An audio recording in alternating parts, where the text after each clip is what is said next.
Hey y'all, Irix Guy here, and I want to talk about how I organize my Final Cut Pro 10 content. And actually, one of my top fans, they came to me and they said, "Hey man, how do you organize so much stuff? You know, you've got so many videos on YouTube, and it seems like you're always filming."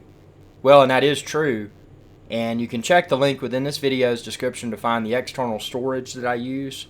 Now, I use an iMac with Retina display, and I use that storage to have a large amount of storage externally. Now, at the time of posting this, I have 44 terabytes. That's right, 44 terabytes of external storage. So the way that I organize all of this is actually quite simple, and it may be a system that if you use this exact same process, or maybe you modify it slightly to suit your own needs and your own, everybody's minds think differently, but this is how mine thinks.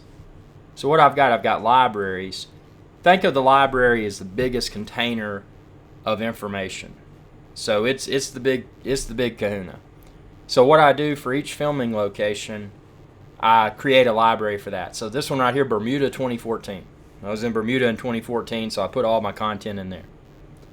Whistler 2015, all my Whistler content, and then St. Kitts 2015.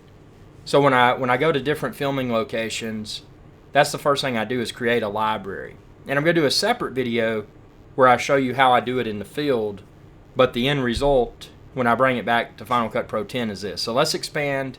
Let's look at St. Kitts 2015 as example. This is how I do it. So you see here I've got day 1, day 2, day 3, day 4, so forth and so on. So each day when I capture content at whatever location, I say day 1, space, dash, space, camera. So day 1, if I go here, I know that I will find videos from day 1 of that filming location that was filmed with the GH4 camera. Likewise, if I go to day 2, Phantom 3, I know that if I go there, I will find videos that were filmed on the second day at that filming location with a Phantom 3. Now, if you want to get more granular here where it just has a generic name for each clip, you could select that and you could rename it. You could say this is flying over object blah blah blah, or whatever you wanted to. So some sort of identifying information. Or maybe this is the video that encountered such and such problem. Maybe you've got a video and the lighting was off or the alignment was off. You know, you could, in the name of the video clip itself, you could give it something more descriptive. But this is it at a high level. I mean, think about it. You can do it how you want to do it, obviously, but if you think about a library as the big container, which it is, it's the biggest container, and then you think about all the subsets of that library, and if you use multiple cameras like I do, that may be the way for you to do it.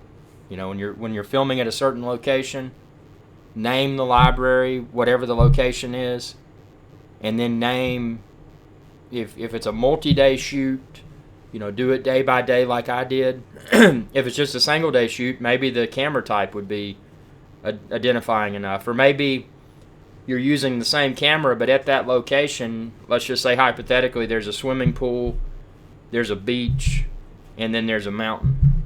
So maybe in that scenario, if you're doing a same day shoot with the same camera, you may want to break up your events. By the way, those are called events, where I've got day 1, day 2, all of those. Those are called events. So you may want to break up your events by the location. So say mountain, say beach, say pool, whatever works for you.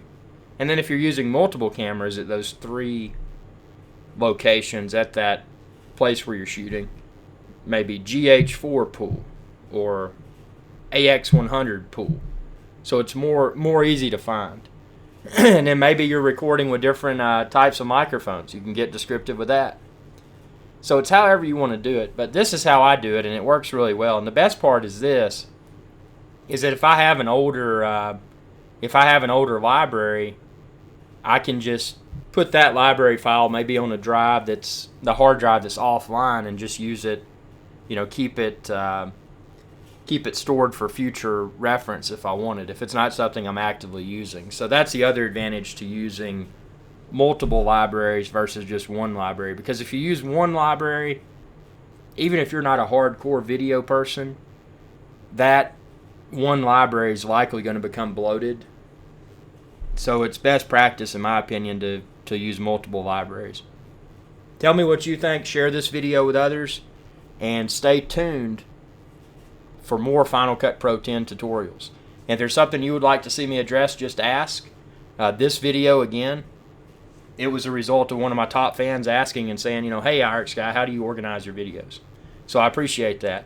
And I appreciate your subscriptions. Be sure to subscribe, youtube.com/IRIX guy. Thanks for watching, and y'all have a good day.